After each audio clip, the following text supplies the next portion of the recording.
मोहतरम नाज़रीन, अस्सलाम वालेकुम वरहमतुल्लाहि वबरकातुहू। आप देख रहे परवाज़ टीवी। परवाज़ टीवी खबरनामे में आप तमामी का खैर मक़दम है। तो आइए खबरों का आगाज़ करते हैं आज के हदीस मुबारका से। हज़रत अब्दुल्ला बिन उमर रज़ी अल्लाह ताला अन्हो ने फरमाया कि आखिर उम्र में एक मरतबा रसूलुल्लाह सल्लल्लाहु अलैहि वसल्लम ने हमें इशा की नमाज़ पढ़ाई। जब आप सल्लल्लाहु अलैहि वसल्लम ने सलाम फेरा तो खड़े हो गए। फरमाया कि तुम्हारी आज की रात वो है कि इस रात से 100 बरस के आखिर तक कोई शख्स जो ज़मीन पर है वो नहीं रहेगा। सही बुखारी किताबुल इल्म सफ़ा नंबर 99। आगाज़ से क़ब्ल एक नज़र डालेंगे आज की सुर्खियों पर।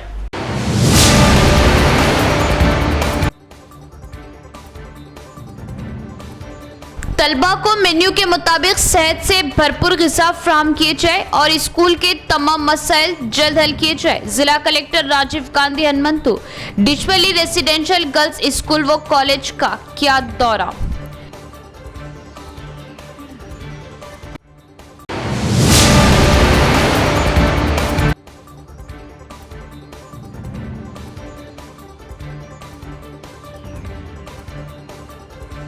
रमजान का पहला अशरा रहमत, मग़फ़िरत व बरकत वाला। मुल्क के मौजूदा हालात के पेश नज़र मुसलमान ख़ुनूत नाज़िला का खूब एहतमाम करे और अल्लाह से दुआएं तलब करे।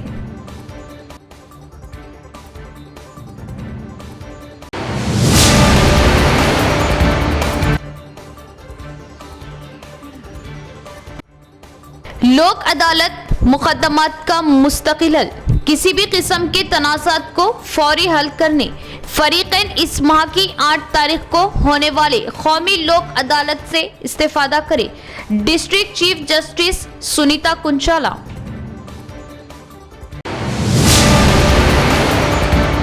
अब खबरें तफसील से। डिचपल्ली मंडल के धर्माराम गांव में रेसिडेंशियल गर्ल्स स्कूल व कॉलेज का जिला कलेक्टर ने किया दौरा।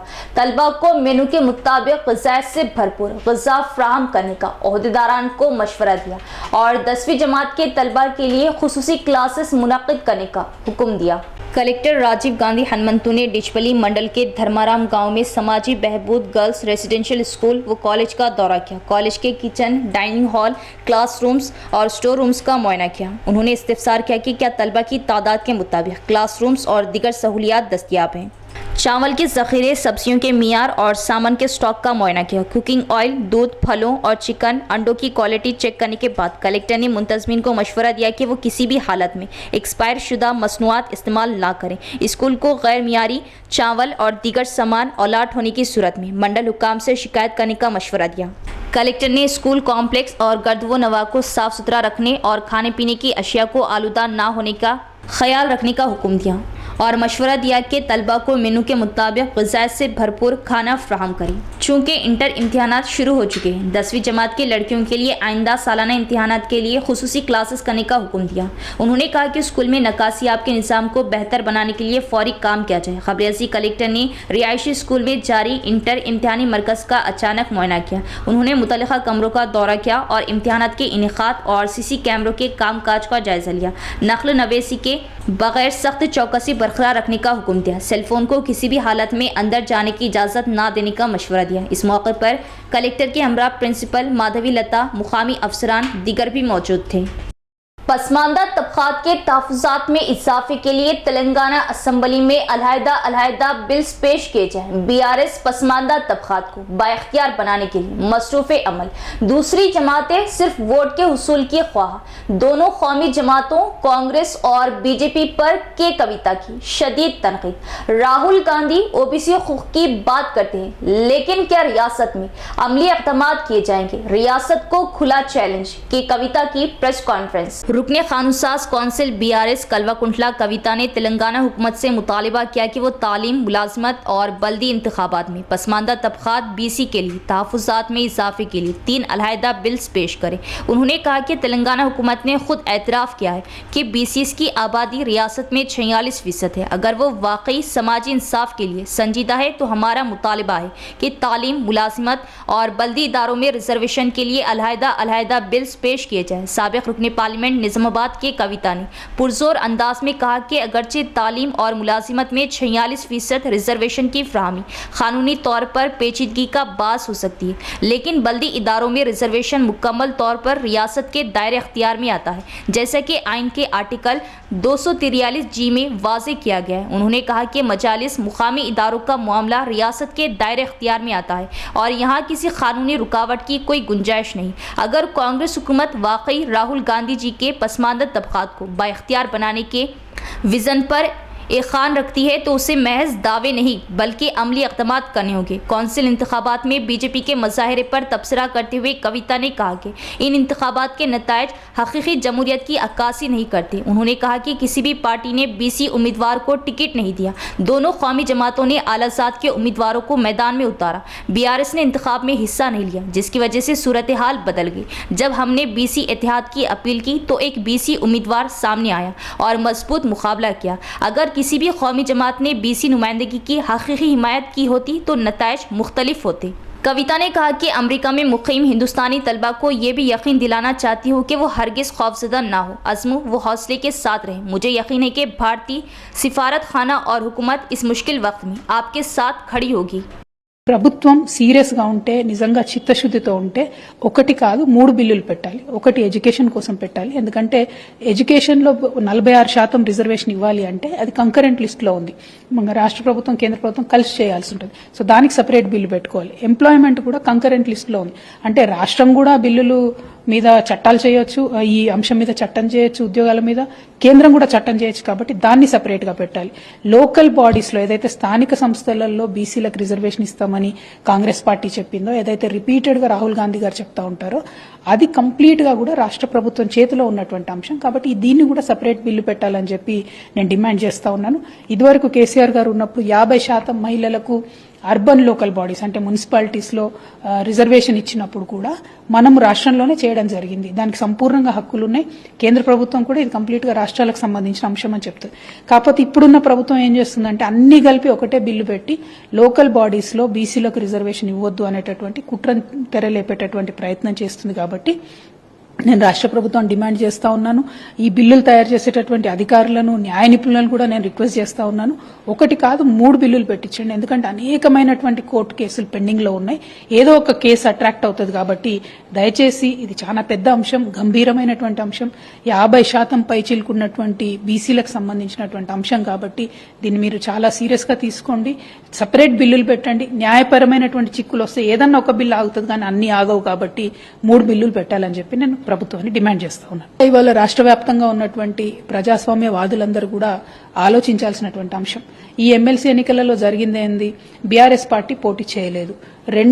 రెండు నేషనల్ పార్టీస్ అని చెప్పుకునే కాంగ్రెస్ పార్టీ, భారతీయ జనతా పార్టీ ఇద్దరు కూడా అభ్యర్థుల్ని పెట్టినారు. వాళ్ళందరూ కూడా బీసీస్ కానటువంటి అభ్యర్థుల్ని పెట్టడం జరిగింది. ఇప్పుడు ఏం జరిగింది? పార్టీల పరంగా, సిద్ధాంత పరంగా ఓటు డివైడ్ అయింది. కాబట్టి ఒక్క బీసీ అభ్యర్థి కూడా ఎన్నుకొని రాలేదు. ఇందులో ప్రత్యేకించి నేను కరీంనగర్ ఎన్నిక గురించి ఎగ్జాంపుల్ చెప్తే, ఇద్దరు అగ్రవర్ణాల అభ్యర్థులు ఉన్నప్పుడు బీసీలందరూ కూడా కలవాలనేటటువంటి నినాదంతో ప్రసన్న హరికృష్ణ గారికి చాలా ఓట్లు వచ్చినాయి. కానీ ఆ ఓటు ఆయనను గెలిపించేటట్టు రాలేదు. సో ఈ అంశాన్ని దయచేసి బీసీ బిడ్డలు అర్థం చేసుకోవాలి. ఈ అంశాన్ని ప్రజాస్వామ్యవాదులు అర్థం చేసుకోవాలి. అందుకే రిజర్వేషన్ ఉండాలి. ఒకవేళ కరీంనగర్ సీట్ కనుక బీసీలకు రిజర్వ్ అయి ఉంటే బీఆర్ఎస్ పార్టీ పోటీలో ఉన్నా లేకున్నా భారతీయ జనతా పార్టీ బీసీకే ఇవ్వాల్సి వచ్చేది, కాంగ్రెస్ కూడా బీసీకే ఇవ్వాల్సి వచ్చేది. సో అల్టిమేట్ గా విజయం అన్నటువంటిది బహుజనులకు వచ్చేది. అది జరగకుండా ఇవాళ మరి అడ్డుపడ్డారు. కాబట్టి నేను మిమ్మల్ని కోరేది ఒకటే, పార్టీల వారీగా అభ్యర్థులు నిలబెడితే గెలుస్తామో ఓడిపోతామో తెలియదు. అందుకే ఖచ్చితంగా రిజర్వేషన్ ఉండాలి. బీసీల మీద బీసీలే పోటీ చేసుకుంటే ఏ పార్టీ నుండి వచ్చినా బీసీలు వచ్చే అవకాశం ఉంటుంది. కాబట్టి ఇవాళ మాత్రం కరీంనగర్ ఎన్నికల్లో ప్రజాస్వామ్యం ఓడిపోయిందని నేను అనుకుంటున్నాను. అమెరికాలో మన తెలంగాణ బిడ్డ పాపము ఒక షూట్అవుట్ లో చనిపోయారని చెప్పి వార్తలు వచ్చింది. ఆ కుటుంబానికి తప్పకుండా ధైర్యంగా ఉండాలని చెప్పి నేను కోరుకుంటా ఉన్నాను. ఎందుకంటే రాష్ట్ర కేంద్ర ప్రభుత్వాలతోని అవసరమైతే బీఆర్ఎస్ పార్టీ తరఫు నుంచి కూడా మాట్లాడి అక్కడ ఏమన్నా ఛాలెంజెస్ ఉంటే ఆ బాడీని ఇండియాకి తెచ్చేంత వరకు కూడా మేము మీతో నిలబడి ఉంటామని చెప్పి మాట ఇస్తా ఉన్నాము. मुख्तलिफ अदालतों में ज़ेरे इल्तिवा मुकदमात को फौरी हल करने के लिए इस माह की 8 तारीख को कौमी लोक अदालत मुनक़िद की जा रही। फरीक़ैन इस लोक अदालत से इस्तिफ़ादा करें और किसी भी किस्म के तनाज़ात हो तो फौरी तौर पर हल किया जाएगा, क्योंकि लोक लोक अदालत मुकदमात का मुस्तकिल हल है। डिस्ट्रिक्ट चीफ जस्टिस सुनीता कुंचाला की press conference. Legal service authority के दफ्तर में मुनक़दा एक प्रेस कॉन्फ्रेंस से खिताब करते हुए डिस्ट्रिक्ट जज सुनीता कुंचाला ने फरीक़ैन से कहा कि वो इस माह की 8 तारीख को मुनक़िद होने वाली कौमी लोक अदालत का फ़ायदा उठाएं और तजवीज़ पेश की कि मुख्तलिफ अदालतों में ज़ेर-इल्तिवा मुकदमात को जल्द निपटाने के लिए कौमी लोक अदालत से इस्तिफ़ादा किया जाए। उन्होंने कहा कि ज़मीन के तनाज़ात, चेक बाउंस, बैंक कानूनी कार्रवाई और क़र्ज़ों से मुतल्लिक़ देखभाल जैसे मामलात को हल किया जाएगा। इसी तरह कुछ लोग जो मुख्तलिफ कामों के लिए मुख्तलिफ इलाक़ों में और यहाँ आने के काबिल नहीं, उन्हें लोक अदालत के ज़रिए सहूलत फ्राहम की जा रही। ऐसे लोगों का केस वीडियो कॉन्फ्रेंस के ज़रिए समझौते से हल किया जाएगा। समझौते का रास्ता उसी वक्त आसान होगा जब दोनों फरीक़ैन मुत्तफ़िक़ होंगे और कहा कि सड़क हादसात से मुतल्लिक़ मुआवज़े के लिए दर्ज मुकदमात के मुतासरीन अगर कानूनी खिदमात के इदारे से रुजू करे तो उन्हें 1 माह के अंदर पूरी रकम मिल जाएंगी। इसी तरह साइबर क्राइम से मुतल्लिक़ केसेस में अगर कानूनी खिदमात से रुजू किया जाए तो वो भी इंसाफ के हुसूल के लिए सख्त मेहनत करेंगे। उन्होंने कहा कि 3 माह में एक बार मुनक़िद होने वाली कौमी लोक अदालत को इस्तेमाल किया जाए और जिन लोगों को मुकदमात में मुश्किलात का सामना है उन्हें लोक अदालत के ज़रिए मौका दिया जाएगा। ऐसी आवाम का केस वीडियो कॉन्फ्रेंस के ज़रिए सालिसी के तरीके से हल किया जाएगा। इस मीटिंग में लीगल सर्विस अथॉरिटी के सेक्रेटरी, स्टाफ, नागेंदर दीगर भी मौजूद थे।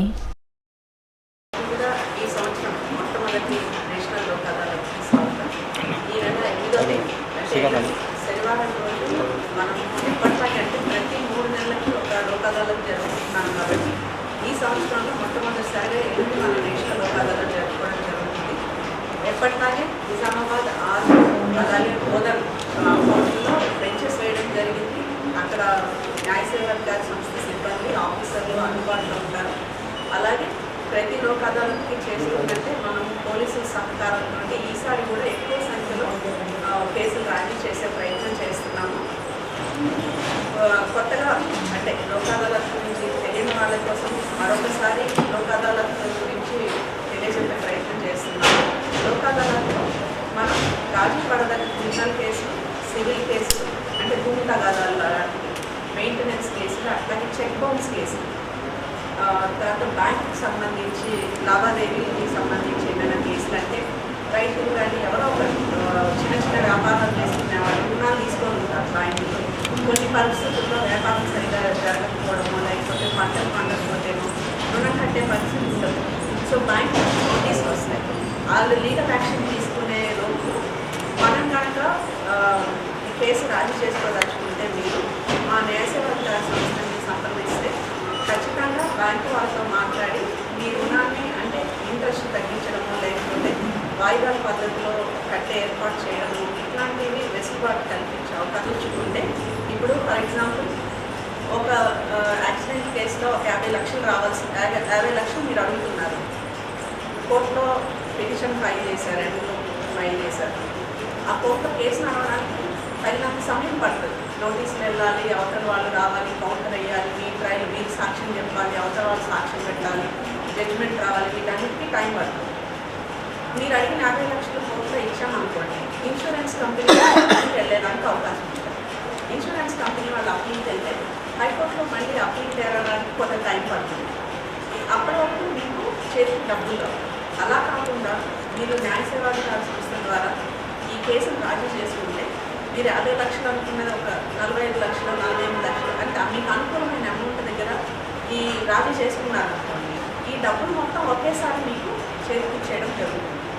అదే కోర్టు ద్వారా వచ్చిందైతే మీకు ముందుగా సగమే ఇస్తారు, తర్వాత 2 ఏళ్ళు వారెంట్ అంటే మ్యాటర్ సెటిల్ అయిపోతే వారెంట్ ఏదైతే ఉందో ఆ వారెంట్ని కూడా రీకాల్ చేయించడం జరుగుతుంది. సో వారెంట్ ఉంది కాబట్టి రావట్లేదు అనుకునే వాళ్ళు ఎవరైనా ఉంటే అలాంటి భయం వచ్చేసి ఖచ్చితంగా మా న్యాయ సేవాధికార సంస్థని సంప్రదిస్తే ఇక్కడ సెక్రటరీ మేడం ఉంటారు, అలాగే సిబ్బంది ఉంటారు, మిమ్మల్ని గైడ్ చేసి ఈ కేసు ఎట్లా పరిష్కరించుకోవచ్చు చెప్తారు. కాబట్టి ఈ విషయాలన్నీ కూడా ప్రజలందరూ గమనించి ఈ 3 నెలలకు ఒకసారి వచ్చే నేషనల్ లోక్ అదాలత్ని ఉపయోగించుకొని అలాగే ఈ రోజుకి రాలేకపోతే మీకు ఏ రోజు వెసులుబాటు. ఈరోజు మా న్యాయ సేవాధికార సంస్థను మేము పిలవడానికి గల కారణం మీ అందరికీ కూడా తెలిసినదే. మార్చి 8వ తారీఖు నాడు మనకి ఈ సంవత్సరం యొక్క first national Lok Adalat conduct చేయబడుతుంది. దీని గురించి ప్రజల్లో ప్రచారం చేయడానికి వీలుగా మిమ్మల్ని అందరినీ పిలవడం జరిగింది.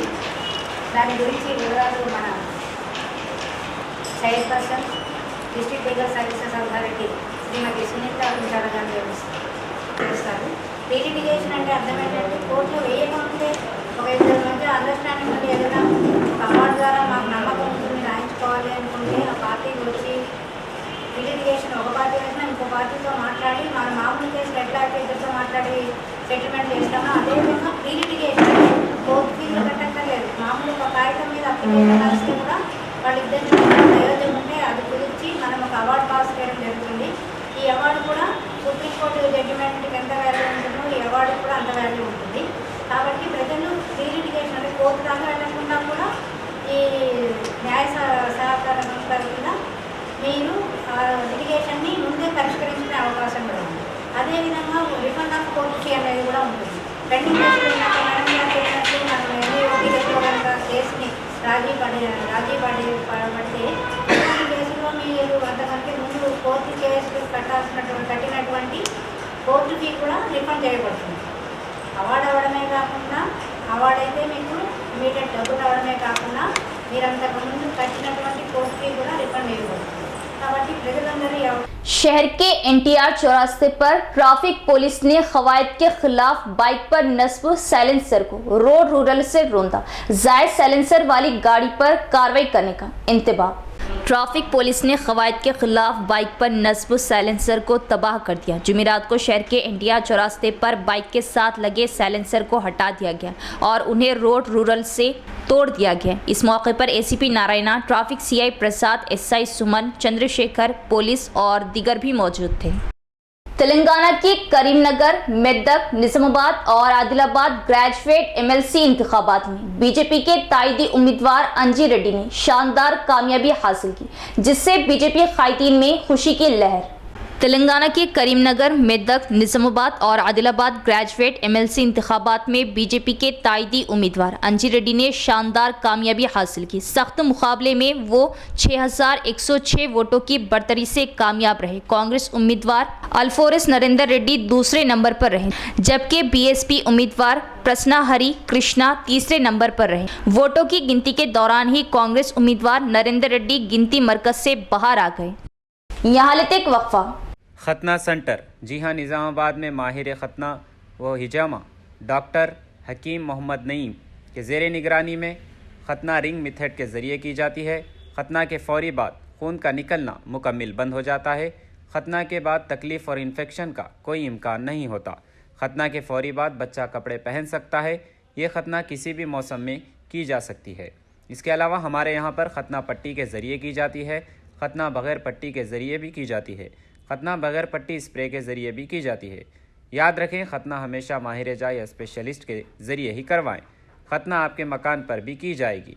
इसके अलावा हमारे यहाँ पर हिजामा सेंटर भी दस्तयाब है। 70% से ज़ायद बीमारियाँ आज़ा को दौरान खून कम हो जाने की वजह से होती है। हिजामा सुन्नत तरीक़ा इलाज है जो दौरान खून को दुरुस्त करता है और हर मर्ज़ के लिए शिफा बख्श व मुफीद है, जैसे कि ब्लड प्रेशर, शुगर, थायराइड, जोड़ों का दर्द, कमर दर्द, घुटनों का दर्द, गुर्दे की पथरी के वगैरह के लिए बेहतरीन इलाज है। तो एक बार ज़रूर तशरीफ़ लाइए। हमारा पता है निज़ामाबाद डिस्ट्रिक्ट हज सोसाइटी, मुस्तैदपुरा, भोदन रोड, निज़ामाबाद।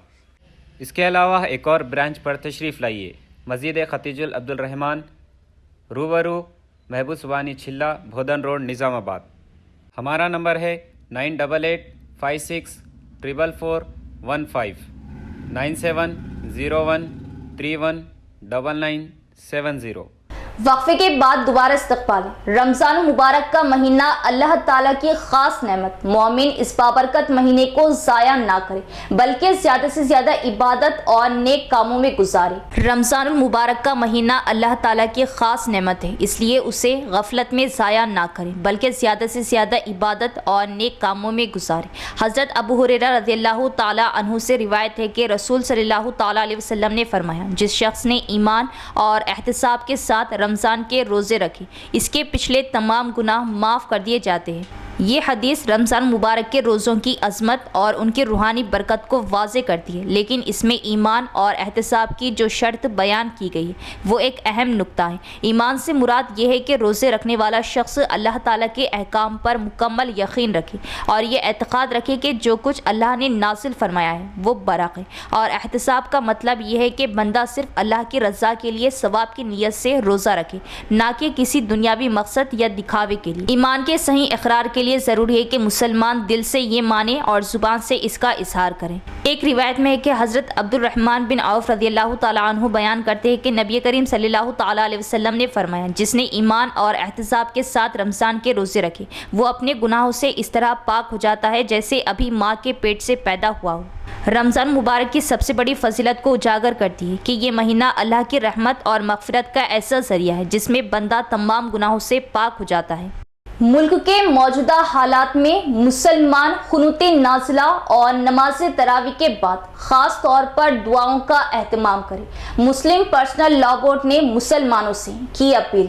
हज़रत मौलाना खालिद सैफुल्लाह रहमानी सदर all India Muslim personal law board और हज़रत मौलाना मोहम्मद फ़ज़लुर रहीम जनरल सेक्रेटरी बोर्ड ने अपने मुश्तरका बयान में पूरी मिलत इस्लामिया हिंद से अपील की कि मुसलमान इस वक्त इस मुल्क में बहुत ही मुश्किल हालात से गुजर रहे। दस्तूर को बालाए ताक रख दिया गया है, मस्जिदों की इमारतें मुनहदिम की जा रही, मुसलमानों के मकान को बुलडोज़र से ज़मीन दोज़ किया जा रहा और औक़ाफ़ पर कब्ज़ा करने के लिए हुकूमत साजिशें कर रही। मुसलमानों के खिलाफ जो जराइम होते हैं उन पर हुकूमत कोई तवज्जो नहीं देती और मुसलमान अपने आप को एका व तन्हा महसूस कर रहे हैं और उनमें ये एहसास बजा तौर पर पैदा हो रहा कि हुकूमत उनको ना सिर्फ ये कि इंसाफ देना नहीं चाहती बल्कि जुल्म को बढ़ावा देना चाहती है। ऐसे हालत में जब मुसलमान जुल्म से दो चार हो, क़ुनूत नाज़िला पढ़ने की सुन्नत शरीयत में रखी गई है। खुद हुजूर सल्लल्लाहु ताला अलैहि वसल्लम ने भी क़ुनूत नाज़िला पढ़ी है। इसलिए तमाम मुसलमानों से अपील की जाती है कि वो रमज़ान मुबारक के इस महीने में क़ुनूत नाज़िला पढ़ने का एहतमाम करें। ये दुआ फ़जर की नमाज में पढ़नी चाहिए। फ़जर की नमाज में दूसरी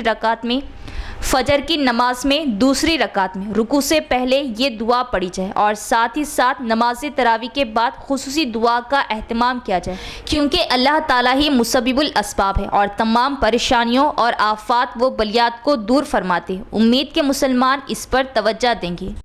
Medak, Nizamabad, Karimnagar, Adilabad graduate MLC election में कामयाब होने वाले बीजेपी उम्मीदवार सी अंजी रेड्डी को इलेक्शन रिटर्निंग ऑफिसर ने सर्टिफिकेट हवाले किए और मुबारकबाद दी। मेदक, निज़ामाबाद, करीमनगर, आदिलाबाद ग्रेजुएशन एमएलसी इंतखाबात जीतने वाले बीजेपी उम्मीदवार सी अंजी रेड्डी को इलेक्शन रिटर्निंग ऑफिसर जिला कलेक्टर पी सत्तपति, इलेक्शन मुबस्सिरीन P Jyothi, additional collector P Desai, trainee collector Ajay Yadav ने कामयाबी का सर्टिफिकेट हवाले किया और मुबारकबाद दी।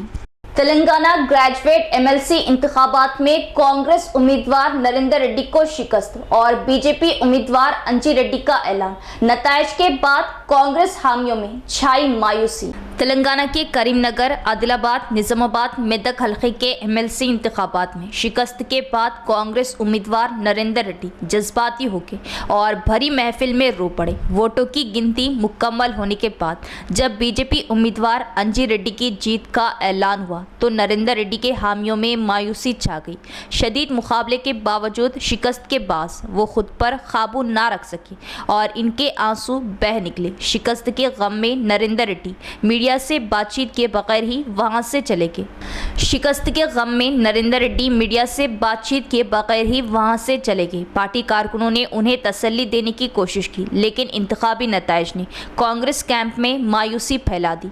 दूसरी तरफ बीजेपी उम्मीदवार अंजी रेड्डी के कैंप में जश्न का माहौल रहा, जहां हामियों ने एक दूसरे को मुबारकबाद दी और खुशी का इजहार किया। इख्तिताम से कबल एक नजर डालेंगे आज की सुर्खियों पर।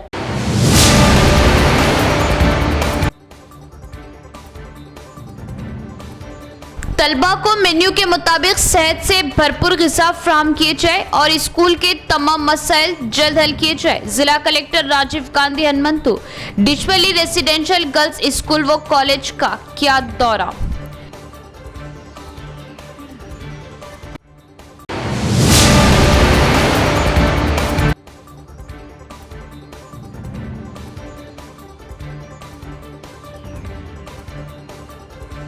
रमजान का पहला अशरा रहमत, मगफिरत व बरकत वाला। मुल्क के मौजूदा हालात के पेश नज़र मुसलमान खुनूत नाजिला का खूब एहतमाम करे और अल्लाह से दुआएं तलब करे।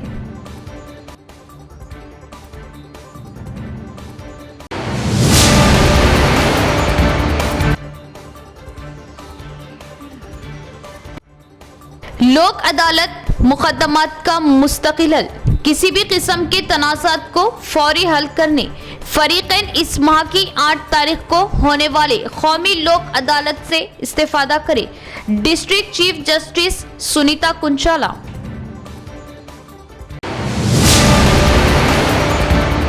तो ये थी खबरों की तफसील। इंशाल्लाह मज़ीद खबरों के साथ फिर मुलाकात होगी। तब तक देखते रहे परवाज़ टीवी। अब दे इजाज़त, अल्लाह हाफिज़।